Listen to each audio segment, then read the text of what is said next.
প্রিয় দর্শক, বিদ্যুৎ সংকট নিয়ে নতুন করে বলার কিছু নেই। আপনারা সবাই বিদ্যুতের ভোগান্তির শিকার হচ্ছেন, বিদ্যুৎ পাচ্ছেন না, যখন তখন বিদ্যুৎ চলে যাচ্ছে এবং তার উপর গোদের উপর বিস্ফোরার মতো বিদ্যুতের বাড়তি বিল হচ্ছে। এটা নিয়ে গতকালকে আমি আলোচনা করেছি এবং আমার মতো করে কথা বলেছি। সব কথা বলা হয়তো সম্ভব হয় নাই, কিছু জায়গায় বাকি ছিল, কিন্তু সেটাও বড় কথা নয়। কেউ কেউ আমাকে বলেছেন যে আপনি তো কেবল সমালোচনা করেন, কোনো পরামর্শ তো দিচ্ছেন না, কী করতে হবে সেটা তো বলছেন না। দেখুন, আমি একটা কথা বলতে অনেকেই পারে। আপনি আজকে বলেন একটা কথা, আমি একটা কথা বলি, একটা পরামর্শ দিই, তখন আবার বলবে কি লোকে জানেন, ওই বড় বড় কথা বসে বসে বলাই যায়, করে দেখান। তো আমি করে দেখাবো কীভাবে? আমি তো করে দেখাতে পারবো না। যারা করবেন তারাই করবেন। আমরা বলতে পারি। আমরা বেসিক্যালি যে কাজটা আমি যেটা করি সেটা হলো গিয়ে সমস্যাটা কোথায় আমি দেখি সেটা আমি আইডেন্টিফাই করি। সমাধান করার দায়িত্ব আপনাদের। তারপরও সাধারণ মানুষ হিসেবে আমাদের কিছু কিন্তু পরামর্শ আছে। আজকে সেরকম দু একটা প্রসঙ্গ নিয়ে আমি একটু কথা বলতে চাই। তার আগে আমি বলে নিই, আজকে আমাদের বিদ্যুৎ মন্ত্রী যিনি আছেন ইকবাল হাসান মাহমুদ টুকু, তার একটা অবস্থান আমার কাছে পছন্দ হয়েছে। সেটা কী অবস্থান? ওনার অসহায়ত্ব। উনি যে অসহায় হয়েছেন এটা উনি আজ প্রকাশ করেছেন। আজকে এই সিপিডির একটা অনুষ্ঠান ছিল, যে বাংলাদেশের জ্বালানি সংকট মোকাবেলা, তাৎক্ষণিক অগ্রাধিকার এবং টেকসই জ্বালানি ভবিষ্যতের পথ, এই শিরোনামে তার একটা আলোচনা সভায় উনি অংশ নিয়েছিলেন ভার্চুয়ালি। সরাসরি জাননি, ভার্চুয়ালি নিয়েছেন। এবং ভার্চুয়ালি অংশ নিয়ে তিনি কি বলেছেন সেটা আপনাদেরকে আমি একটু বলতে চাই। তিনি বলেছেন যে ওই যে একটা ভাসমান এলএনজি টার্মিনাল যেটা আছে সেটা নাকি নষ্ট হয়ে গেছে, মেরামত করা হচ্ছে। সেটা মেরামত না হওয়া পর্যন্ত অপেক্ষা করা ছাড়া আর কোনো উপায় নেই। এটা ওনার সরাসরি আত্মসমর্পণ, যে আমার ভাই কিছু করার নাই, ওটা মেরামত করতে হবে, সে পর্যন্ত আমাকে অপেক্ষা করতে হবে। আরেকটা কথা বলেছেন, আর এ পর্যন্ত কী করতে হবে? আপাতত লোডশেডিং ব্যবস্থাপনা করতে হবে। মানে আমার যে বিদ্যুৎ কম আছে, প্রায় 3000 মেগাওয়াট বিদ্যুৎ আসলে প্রতিদিন ঘাটতি হচ্ছে। এটা হিউজ একটা অ্যামাউন্ট। এই 3000 মেগাওয়াট বিদ্যুতের ঘাটতি যেটা আছে, সেই ঘাটতিটাকে আমাকে ম্যানেজ করতে হবে, ম্যানেজমেন্ট করতে হবে। মানে এক জায়গায় 2000 গ্রাম অঞ্চলে 2000 মেগাওয়াট কমাই দিলাম, শহর অঞ্চলে কিছু দিলাম, আবার ঢাকা শহরে আরও কম দিলাম, এরকম করে করে যে ম্যানেজ করা হয়, মানে বিভিন্ন কোথায় কতটুকু প্রয়োজন, এইভাবে এটাকে ম্যানেজ করতে হবে। এই ম্যানেজ করা ছাড়া আমার কাছে আর কোনো উপায় নেই। এটা হলো ওনার একদম সরল আত্মসমর্পণ। যেমন উনি ওনার ভাষায় যদি আমি বলি, উনি কী বলেছেন আসলে হুবহু আমি একটা পত্রিকা পেলাম, সেখানে বলা হচ্ছে, উনি বলেছেন যে এটুকুই বলতে চাই, উই আর ওয়ার্কিং। এই ক্রাইসিসের সময় আসলে এখন আমার কিছু করার নাই, কারণ এখন আমি গ্যাসও উত্তোলন করতে পারবো না, বা উইদাউট FSRU আমার যে গ্যাস আছে সেটাও নামাতে পারবো না। মানে ওই টার্মিনালের মাধ্যমে যে নামাবে সেটাও সে পারতেছে না, ওটাকে মেরামত না করা পর্যন্ত কিছু করা যাবে না। এই মানে ওনার এই আত্মসমর্পণটা আমার ভালো লাগছে, কারণ উনি তো যা বাস্তবতা তাই তো বলবেন। কিন্তু আমার প্রশ্নটা হলো, ওই যে বলছেন যে লোডশেডিং ব্যবস্থাপনা, মানে লোডশেডিং ম্যানেজমেন্ট, এটা আমার কাছে খুব গুরুত্বপূর্ণ মনে হয়েছে। আপনি লোডশেডিংটা কীভাবে ম্যানেজ করবেন, মানে কাকে কাকে কমাবেন, কাকে কতটুকু কমাবেন, কাকে কতটুকু অন্ধকারে রাখবেন, এই সিদ্ধান্তটা আপনি নিন। আমি আপনার কাছে বলবো যে, যেমন ধরেন কিছু কিছু এলাকায় একেবারে লোডশেডিং দেওয়া হয় না, মানে ওখানে বিদ্যুৎ বাদ দেওয়া, যেমন কোনটা, যেমন ধরো হাসপাতাল, এটা একটি জরুরি ব্যবস্থাপনা। হাসপাতালে কোনো ধরনের বিদ্যুৎ সংযোগ মানে কমানো হয় না, ওখানে রোগীরা বাস করে। আমি মনে করি শিক্ষা প্রতিষ্ঠানও বিদ্যুৎ সংযোগ কনফার্ম করতে হবে, শিশুদের এখানে কনফার্ম করতে হবে। তাহলে কমানো যায় কোথায়? যেখানে প্রায় কখনোই কমান না সেখানে কমান, সেটা হলো মন্ত্রী পাড়ায়। মন্ত্রীদের যে বাড়িঘর আছে, মন্ত্রীদের বাড়িঘর, সচিবদের বাড়িঘর, জয়েন্ট সেক্রেটারি, উপসচিব যারা আছেন, এই যে বড় বড় আমলা, DC, SP যারা আছেন, এদের বাসভবনে বিদ্যুৎ লোডশেডিংয়ের আওতায় আনেন। এদের বাসভবনে কখনোই বিদ্যুৎ যায় না, আপনি নিশ্চিত থাকেন, এরা সবসময় বিদ্যুৎ পান। কিন্তু ওনাদের বাসভবনে লোডশেডিং দিতে হবে, এটা হলো আমার দাবি। কতটুকু দিতে হবে? কৃষকের ঘরে যতটুকু আপনি লোডশেডিং দিচ্ছেন, ঠিক ততটুকু লোডশেডিং এখানেও দিতে হবে। কৃষককে যদি আপনি 8 ঘন্টা বিদ্যুৎ না দেন, তাহলে সচিবকেও 8 ঘন্টা বিদ্যুৎ দিবেন না। এটা সিম্পল হিসাব। তাদের বলবেন আমি সচিবের প্রতি এত গোসা করো না, গোসা না। এটা হলো সমব্যথী হওয়ার সুযোগ দেওয়া।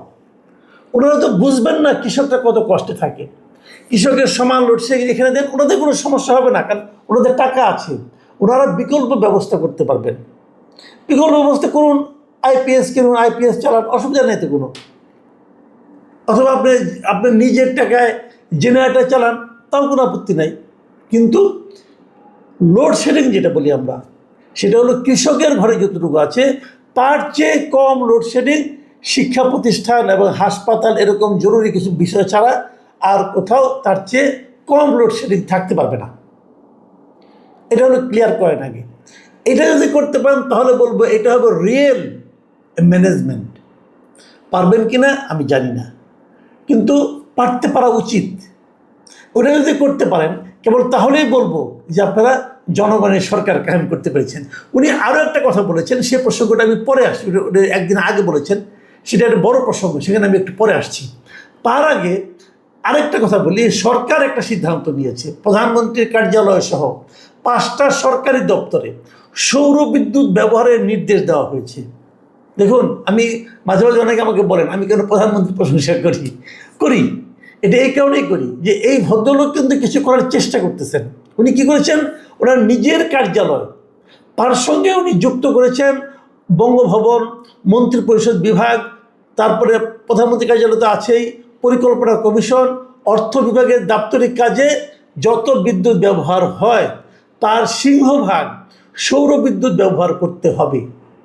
এই অর্ডার কিন্তু প্রধানমন্ত্রী দিয়েছেন। তো এখানে একটা খালি প্রশ্ন আমার, যে সিংহভাগ বলতে আপনি কী বুঝেন? সিংহভাগ মানে অর্ধেকেরও বেশি।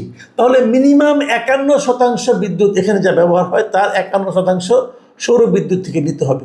51% নেই, এটা তো খুব জটিল কোনো ব্যাপার না। এই অফিসগুলো তো দিনের বেলায় খোলা থাকে। আমাদের এখানে দিনের বেলা প্রচুর রোদ থাকে, সৌর বিদ্যুতের ব্যবস্থা করেন। এবং এটা করতে বেশি সময় লাগার কথা না। কিন্তু সৌর বিদ্যুৎ এখন আমাদের এখানে যে ব্যবস্থাপনা আছে দেশে, খুব সহজে এটা করা সম্ভব। তো এটা ইমিডিয়েট করা হোক।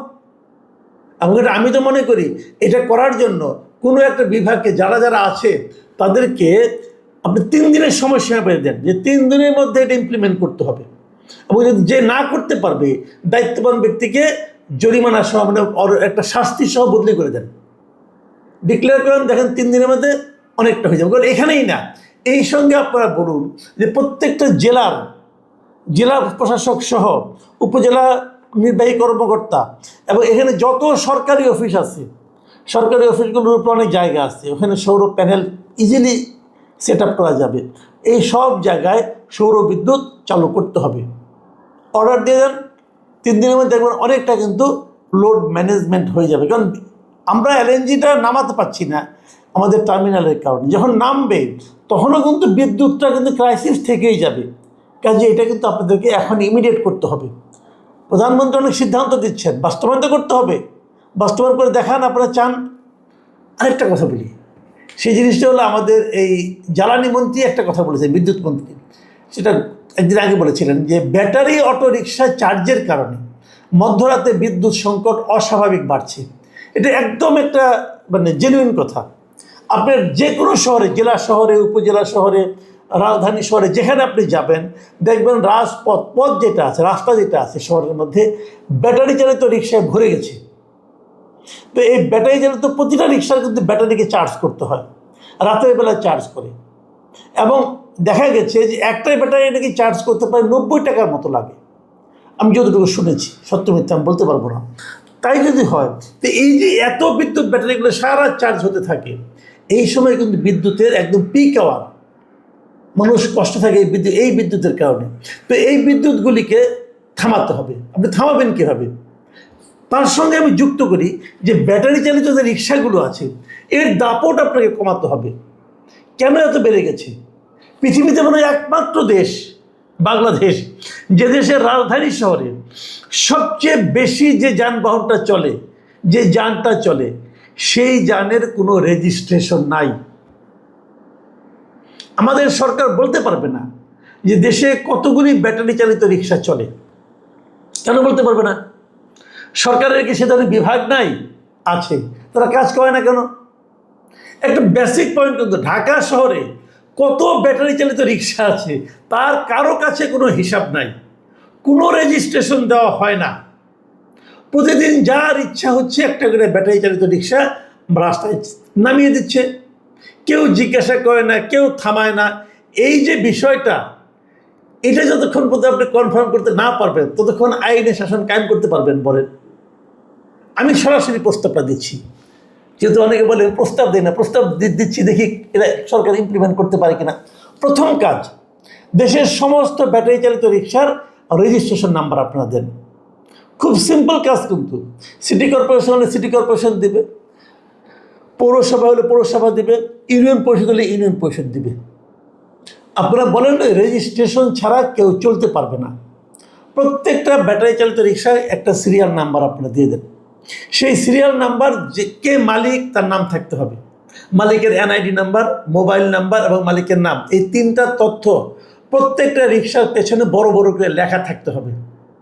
মালিকের নাম, এনআইডি নাম্বার এবং মোবাইল নাম্বার থাকতে হবে প্রত্যেকের, ঠিক আছে? আচ্ছা, কেবল তাই না, এগুলি সহ আপনারা রেজিস্ট্রেশন দেবেন।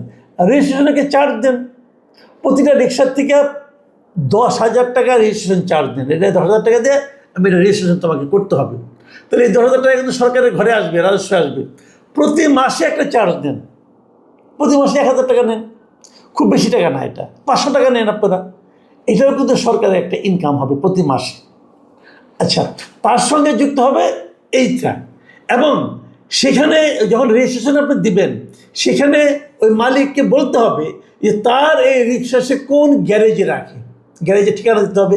এবং ওই গ্যারেজ সিটি কর্পোরেশন কর্তৃপক্ষ যারা রেজিস্ট্রেশন দিবেন তারা যে চেক করবেন যে সেখানে এই গাড়িগুলোর ব্যাটারি চার্জ করার মতো প্লাগ পয়েন্ট আছে কিনা, মিটার আছে কিনা।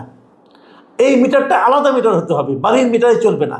গ্যারেজের মিটার, মানে ব্যাটারি চালিত রিক্সার জন্য আলাদা একটা মিটার থাকতে হবে।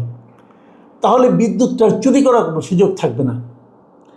তারপরে যে কথা, রিক্সাগুলিকে 2 ভাগে ভাগ করেন, সমস্ত রিক্সাগুলিকে 2টা রং করে দেন, একটা লাল রং, একটা হলো সবুজ রং। সিম্পল। যদি 100টা রিক্সা থাকে তাহলে 50টা লাল রং, 50টা সবুজ রং। এবং বলে দেন যে যেদিন লাল রঙের রিক্সা রাস্তায় নামবে সেদিন সবুজ রঙের রিক্সা নামতে পারবে না। তার মানে যদি মাসের 1 তারিখে লাল রং নামে, 2 তারিখে সবুজ রং নামবে, 2 তারিখে লাল রঙের রিক্সা নামতে পারবে না। এতে সুবিধা যেটা হবে যে রাতারাতি রিক্সার সংখ্যা কিন্তু রাস্তায় অর্ধেক হয়ে যাবে, এবং যেদিন থেকে লাল রঙের রিক্সা না নামবে ওই দিন তার তো চার্জ করার দরকার পড়বে না। আপনি কিন্তু বিদ্যুতের উপর চাপটা কমে গেল। আর এইগুলি যেহেতু রিক্সা ব্যাটারি চালিত, মানে এটা যন্ত্রের মতোই, তো এই রিক্সা যারা চালাবে তাদেরও ট্রেনিং লাগবে এবং লাইসেন্স লাগবে। এই ব্যবস্থাটা করে দেন, আপনি দেখবেন যে রাতারাতি আপনি একটা সুফল পাবেন। কারণ আপনি তো রিক্সাগুলোকে ভেঙে ফেলতে পারবেন, এখানে তো অনেক লোকের অনেক ইনভেস্টমেন্ট আছে, অনেক মধ্যবিত্ত এখানে ইনভেস্ট করেছে। কাজেই এগুলিকে আপনি একটা সিস্টেমের মধ্যে নিয়ে আসেন। সুশাসন এটাকে বলে যে যত সমস্যাগুলি আছে সমস্যাগুলিকে আপনি একটা নিয়মের মধ্যে নিয়ে আসেন, তাহলেই কিন্তু আপনি ধরতে পারবেন, নাহলে ধরতে পারবেন না ভাই।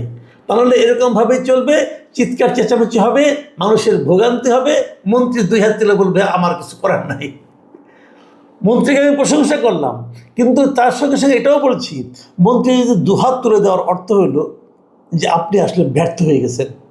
এই ব্যর্থতাও আমরা দেখতে চাই না, কিন্তু এক্ষেত্রে কিছু করার নাই, কারণ বাস্তবতা। কাজে সবগুলো মিলিয়েই আমাদের চলতে হবে। প্রিয় দর্শক, আমরা বরং অপেক্ষা করি, দেখি আমরা বিদ্যুৎ থাকবে না আগামী কয়েকদিন। মন্ত্রী যেহেতু কিছু করার নেই, আমাদের ভোগান্তি অবধারিত, এটা আমাদের নিয়তি, কয়েকদিন মানতে হবে, কি আর করবো। চিৎকার চেঁচামেচি করে তো কোনো লাভ নাই। অতীত স্মৃতিচারণও কেউ কেউ করতে চাইবেন, সেটা করেও তো আপাতত কোনো লাভ নেই। দেখা যাক ভবিষ্যতে কী হয়। এখন এ পর্যন্তই। আল্লাহ হাফিজ।